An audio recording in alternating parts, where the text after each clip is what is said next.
అందరికీ నమస్కారాలు. ఈరోజు ఒక పవిత్రమైన రోజు. శ్రీ సేవాలాల్ మహారాజ్ 286వ జయంతి కార్యక్రమాన్ని మనం జరుపుకుంటున్నాం. ఈరోజు భారతీయ సామాజిక మత సంస్కర్త గోర్ బంజరాల ఆధ్యాత్మిక గురువు సేవాలాల్ మహారాజ్ 286 సంవత్సరాలకు ముందు పుట్టి ఈ ప్రపంచానికే ఒక దిశ నిర్దేశించారు. అందుకనే ఈరోజు బంజారా గ్రామాల్లో ప్రత్యేకంగా ప్రజల్లో కూడా అందరూ కూడా ఆయన్ను గుర్తు చేసుకుని పూజిస్తూ ఆయన మీద ఎప్పటికీ తగ్గనటువంటి ప్రేమ అభిమానాలు చూపిస్తున్నారు. మనందరం ఒకసారి ఆలోచిస్తే మనదొక పుణ్యభూమి. ఎందరో మహానుభావులు ఈ తెలుగు నేలపైన పుట్టారు. అలాంటి మహానుభావులు పుట్టిన ఈ నెలలో మీరు ఒకసారి చూస్తే ఒక వెనుకబడిన జిల్లా అనంతపురం జిల్లా గుత్తి మండలంలోని రామ్జీ నాయక్ తాండాలో రామావత్ గోత్రంలో భీమా నాయక్ ధర్మణిమాత దంపతులకి సేవాలాల్ గారు జన్మించడం, అది కూడా 1739వ సంవత్సరం ఫిబ్రవరి 10వ తారీఖున జన్మించారు. అప్పటికి ఎగ్జాక్ట్గా 286 సంవత్సరాలు. ఒక వ్యక్తి మానవ జన్మెత్తిన ఒక పేద కుటుంబంలో పుట్టిన ఏ విధంగా ప్రజల్ని ప్రేరేపితం చేయగలుగుతారు, ప్రజల్లో చైతన్యం తేగలుగుతారు, వారు అవలంబించిన సిద్ధాంతాలు శాశ్వతంగా ప్రజల గుండెల్లో ఏ విధంగా ప్రభావితం చేస్తాయో దానికి ఇది ఒక ఉదాహరణ. అలాంటి మహనీయుడి యొక్క స్ఫూర్తిని భావి తరాలకు అందించాలనే ఉద్దేశంతోనే దీన్ని ఒక స్టేట్ ఫంక్షన్గా చేస్తున్నాం.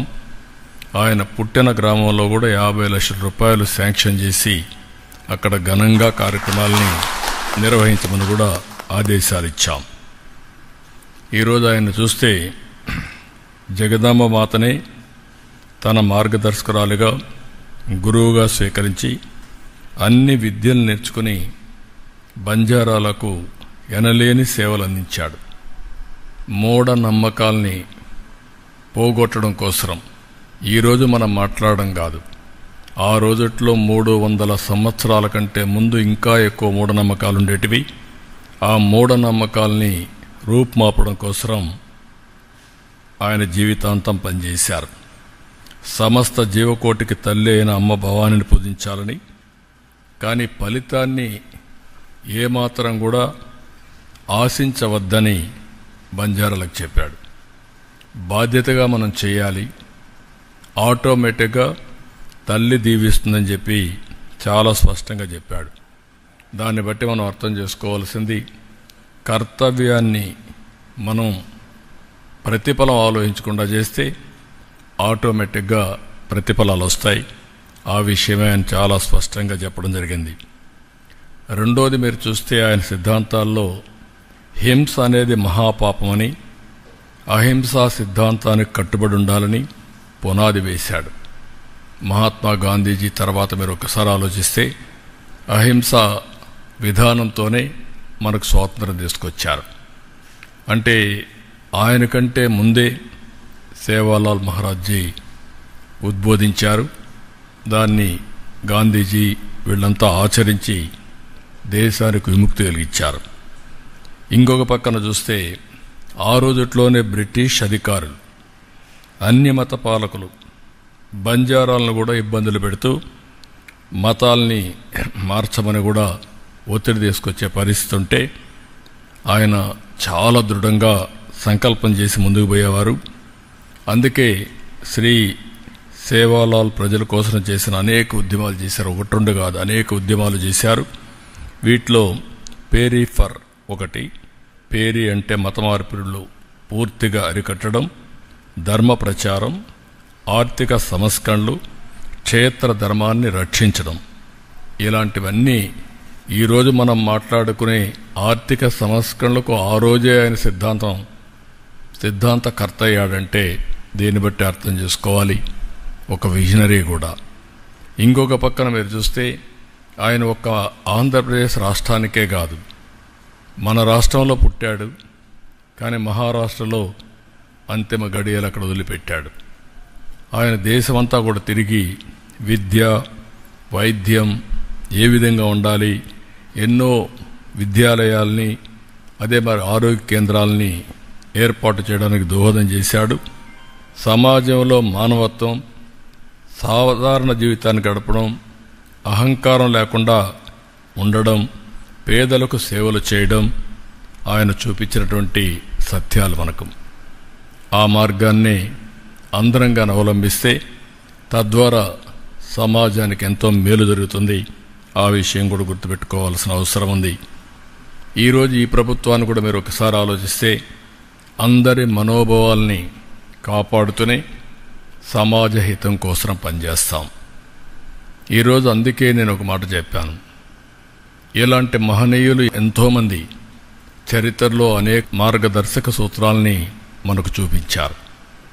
ఆ తర్వాత వచ్చిన ఎన్టీ రామారావు గారు ఆలోచిస్తే తెలుగుదేశం పార్టీని పెట్టి పేదలకు ఏ విధంగా సేవలు చేయాలనో, ప్రత్యేకంగా గిరిజనులకు ఏ విధంగా అండగా ఉండాలనో చేసి చూపించిన నాయకుడు నందమూరి తారక రామారావు గారు. అలాంటి పార్టీ ఈరోజు మీరు చూస్తే ఎక్కడికక్కడ ఐటీడీఏలు పెట్టడం, పేదలకు సేవ చేయడమే కాకుండా అందులో నిరుపేదలు ఎక్కువ ఉండే కులం చూస్తే గిరిజనులు. అది ఏజెన్సీలో ఉండే కొండ ప్రాంతాల్లో ఉండే గిరిజనులు కావచ్చు, మైదానంలో ఉండే గిరిజనులు కావచ్చు. ఈరోజు మైదానంలో మీరు చూస్తే ఎక్కువ మంది లంబాడాస్ అంతా కూడా మైదానంలో ఉంటారు, యానాదీలు ఉంటారు, ఎరుకులు ఉంటారు, చెంచులు ఉన్నారు. ఇలాంటి కొన్ని గిరిజనుల్లో బాగా వెనుకబడిన వాళ్ళు కూడా మైదానంలో ఉన్నారు. అదే మరి ఏజెన్సీ ఏరియాలో కూడా మీరు చూస్తే అనేక రకాలుగా అనేక కులాలు ఉన్నాయి. వాళ్ళలో కూడా చాలా వెనుకబడినతనం ఉంది.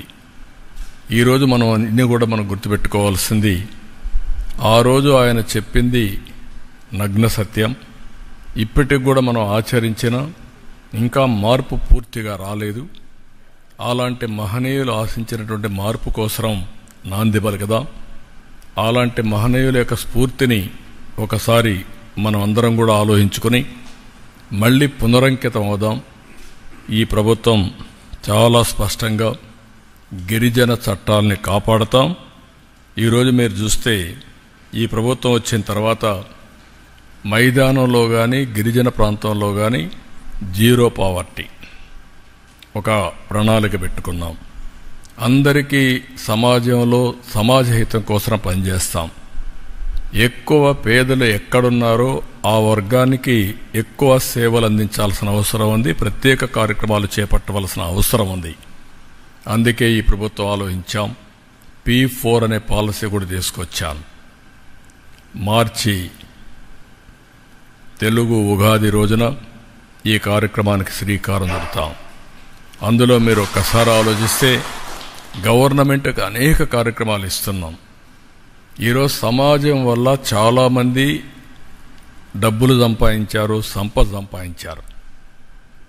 ఈరోజు ప్రభుత్వం మనమందరం మనుషులు లేకపోతే ఆర్థిక కార్యక్రమాలు ఉండవు. కానీ అలాంటిది ఆర్థిక సంస్కరణలు వచ్చిన తర్వాత P3 వల్ల, అంటే ప్రభుత్వం ప్రైవేట్ పార్ట్నర్షిప్లో కొంతమంది వచ్చారు. ఒక రోడ్డు వేశారు, ఒక ఇండస్ట్రీ పెట్టారు, ఒక కాలేజీ పెట్టారు, లేకపోతే ఒక ఎలక్ట్రిసిటీ డిపార్ట్మెంట్లో పనిచేశారు.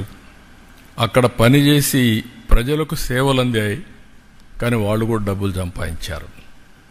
కానీ ఈరోజు నేను ఆలోచించేది ప్రభుత్వం, ప్రైవేట్, ప్రజల భాగస్వామ్యంతో పేదరికం లేని సమాజాన్ని రూపొందించాలనేది నా సంకల్పం. ప్రభుత్వం ఇచ్చే కార్యక్రమాలు ఇస్తూనే ఉంటాం.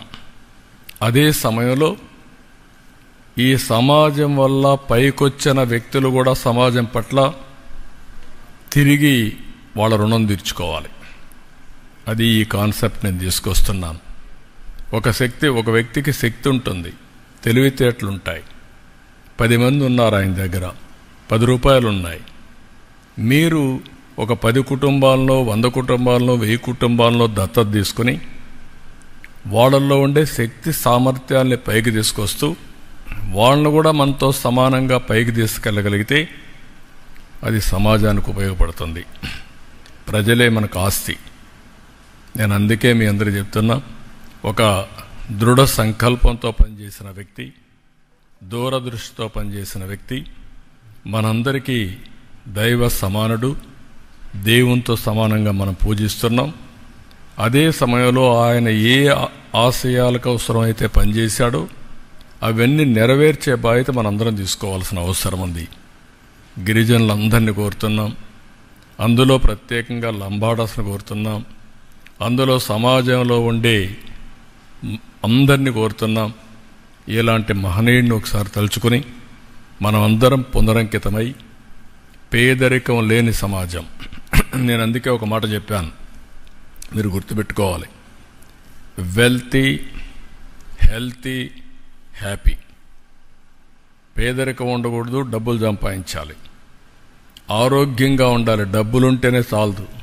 డబ్బులుండి అనారోగ్యంతో బాధపడతా ఉంటే అది జీవితం కాదు. డబ్బులుండి ఆరోగ్యంగా ఉండి ఆనందం లేకపోతే అది జీవితమే కాదు. మనిషే పుట్టింది ఆరోగ్యంగా ఉండాలి, ఆనందంగా ఉండాలి, హ్యాపీగా బతకాలి. ఈ 3 సిద్ధాంతాలు పెట్టుకుని స్వర్ణ ఆంధ్రప్రదేశ్ విజన్ 2047 తయారు చేశాం. దానికోసం పనిచేస్తాం, 24 గంటలు పనిచేస్తాం. ఈ సమాజంలో ప్రతి ఒక్క పేద వ్యక్తికి అండగా ఉండే విధంగా పనిచేస్తాం. దానికి మీరు ఒకసారి చూస్తే శ్రీ సేవాలాల్ మనకందరికి ఆదర్శంగా ఉండేట్టుగా ఆయన ఆశయాల్ని చిత్తశుద్ధితో అమలు చేసి మనం లంబాడాస్నే కాదు గిరిజనుల్ని అన్ని విధాలా పైకి తీసుకొస్తామని మరొక్కసారి మీకు తెలియజేసుకుంటూ, ఒకప్పుడు నేను సమైక్య ఆంధ్రప్రదేశ్లోనే 500 జనాభా ఉంటే చాలా తాండాలు పేదరికంలో ఉన్నాయి. అక్కడ మెజారిటీ లంబాడాస్ ఉన్నారు, పెత్తనం మాత్రం అగ్రవర్ణాలది ఉందనే ఉద్దేశంతో ప్రత్యేక తాండాలుగా అన్ని కూడా పంచాయతీలు చేసాం. తెలుగుదేశం పార్టీని చేశాం. ఆర్థిక సహాయం కానీ ఎమ్మెల్యేలు చేశాం, తర్వాత మంత్రులు కూడా చేశాం. మొట్టమొదటిసారిగా మీరు చూస్తే చందులాల్ ఉండేవాడు వరంగల్లో, ఆయన మంత్రిగా చేశాం. తర్వాత అక్కడ చాలామంది ఎమ్మెల్యేలు కూడా చేశాం. ఇలాంటి కార్యక్రమాలన్నీ మనం శ్రీకారం చుట్టాం. మీలో కూడా సమర్థవంతమైన నాయకత్వం రావాలని, భవిష్యత్తులో మీరు అన్ని విధాలా బాగుండాలని మనస్ఫూర్తి కోరుకుంటూ అందరికీ నమస్కారాలు. జై హింద్.